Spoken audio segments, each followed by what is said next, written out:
Sometimes I don't understand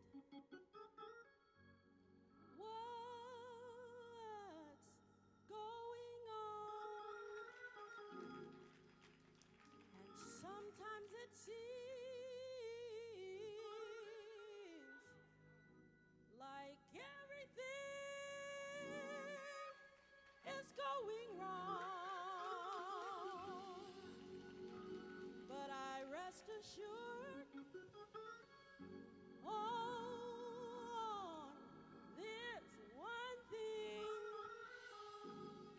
that my life,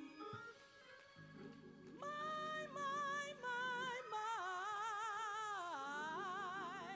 whole life is in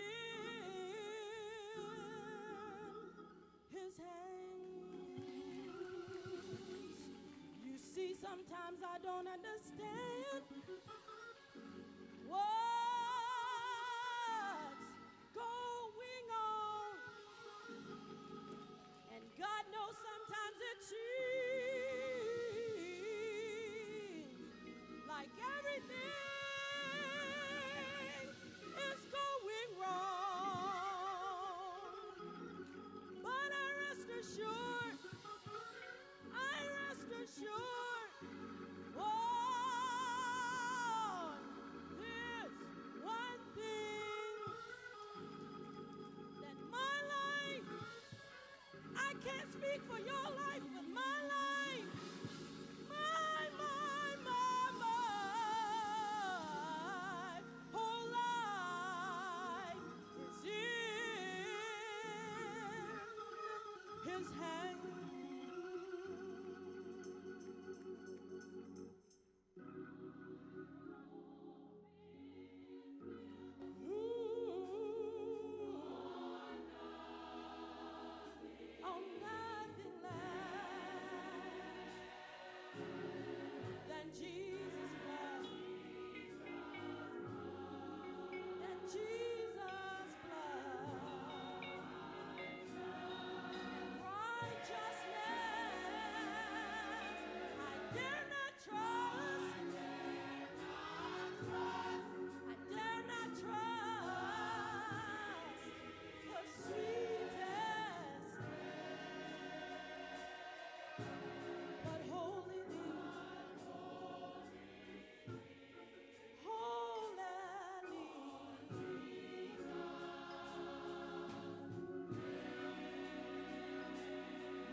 My hope is built on nothing less than Jesus Christ and righteousness. Church, we've been blessed this morning. We want to thank the choir. When we look at our scripture for today,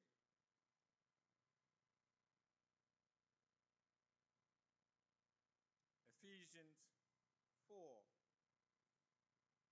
starts off. Paul says, I therefore, the prisoner of the Lord, beseech ye that ye walk worthy of the calling which you were called. We want to use for a subject today, how's your walk? How's your walk? Sometimes we allow our walk with Christ to be interrupted or influenced by the things that we are going through. Sometimes we look at our situation and our circumstances and we allow that to determine how we do God's work. We look at the economy, we look at our job situation, we look at our family situation, and sometimes we allow those things to interfere with our walk. When we say walk, what are we really saying? What we're saying is that as we go day by day, it's just a walk through life. But on that walk, we encounter different people, different circumstances, and different situations. And how do we allow those things to affect our relationship with God?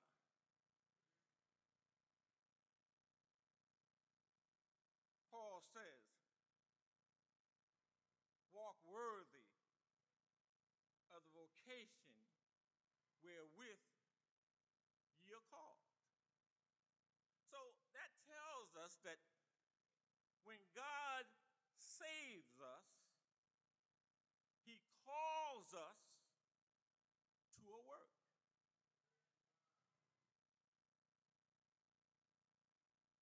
I'm going to say that again. When God saves us, he calls us to a work. Now, some of us don't want to hear that. Some of us feel that God saved us so that we can have everything we want and everything is going to be all right. But that's not the reason for salvation. The reason for your salvation and my salvation is that we secure the salvation of others. And that has to do with our walk. How do we carry ourselves? What do we do in this life? How do we treat our fellow man? Are we compassionate? Do we really care? Or just are we going through the motions? You know, God has a way sometimes of breaking our stroke, even when we don't want him to. Last week I was looking at a news clip, and it talked about a man out in California. His name was Bruno Cerrato. Some of you might have saw that article. And it said that he was the owner of a White House restaurant in Anaheim, California. A very high and plush restaurant. And it said that his mother came to visit him from Italy.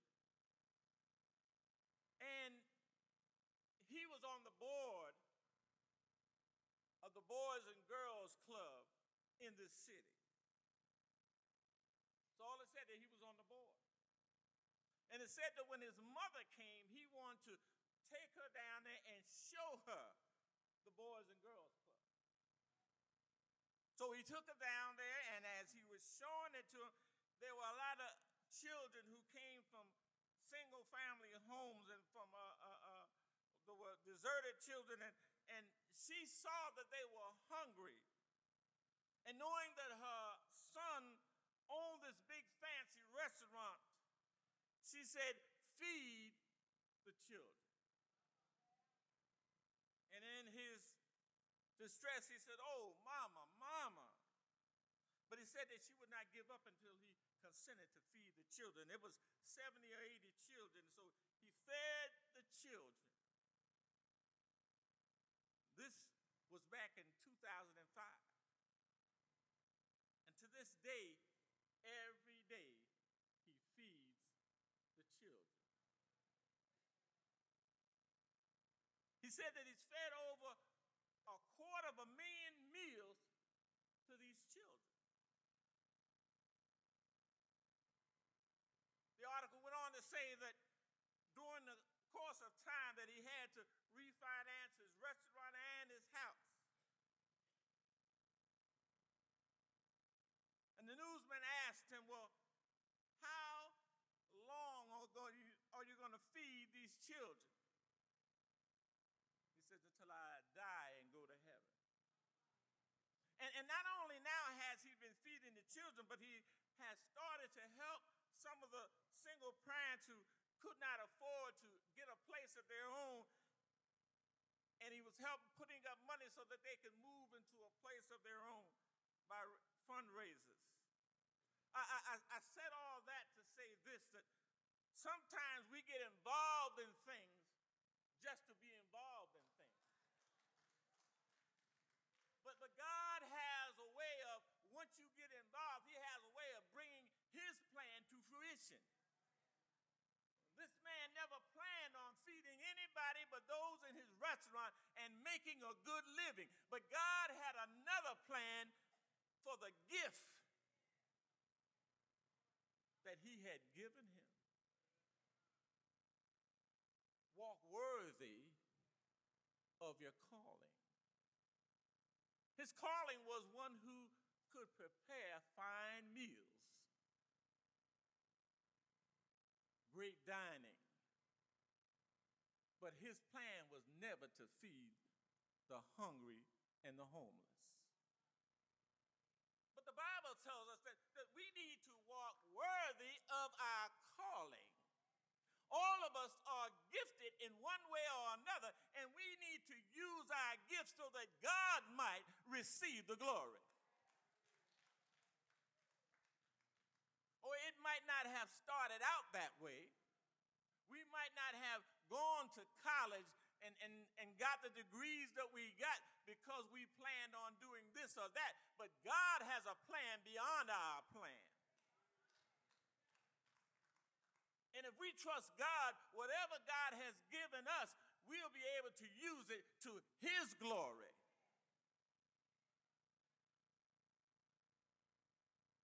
And when God gets the glory, we get the blessings. Because of his obedience, he is now blessed beyond measures. Said, I can't stop if I wanted to. How can I? He said, because the love that I receive from my giving exceeds more than the money that I was making in the first place. We have to understand that when we serve God, our reward is so much greater than anything that man can ever give us. You see, because all of these things that we get involved in and all these things that we do here on earth are soon going to pass away. But you got a calling. You got a calling on your life. And that calling comes from Almighty God. Paul goes on to tell us that not only should we be should do it with all lowness and meekness, with long suffering, bearing one another in love. I'm quite sure doing all of these years in his time of help and time of service, there have been some things said and done to him that were not agreeable. But it's at those times that we can't stop, but we just need to stop and pray. Last week when we were in the prison, I was talking to one of the young men, and he was telling me that he was in a Bible study, and that it seemed like every time it came his turn to bring the message, that one of his closest friends, who he ate with and studied with, seemed to rear up and cause a problem in his teaching. He said, you know, it bothered me so much to the point where I felt like maybe I should just give up. Long suffering. We have to realize when God's plan, when God's program is going forth, Satan gets angry. And he gets in people and he gets in circumstances and situations that would cause us to want to stop what we're doing. Long suffering. Bearing one another in love. I said, brother, this is no time to stop. You got the enemy on the run. What you need to do is just continue to pray, continue to ask God to show you how to walk, how to carry his word in a manner that would be acceptable and not argumentative with anybody. Because you see, we don't have to make any excuses for God's word. All we have to do is bring it forth, lay it out, and leave it alone. God said that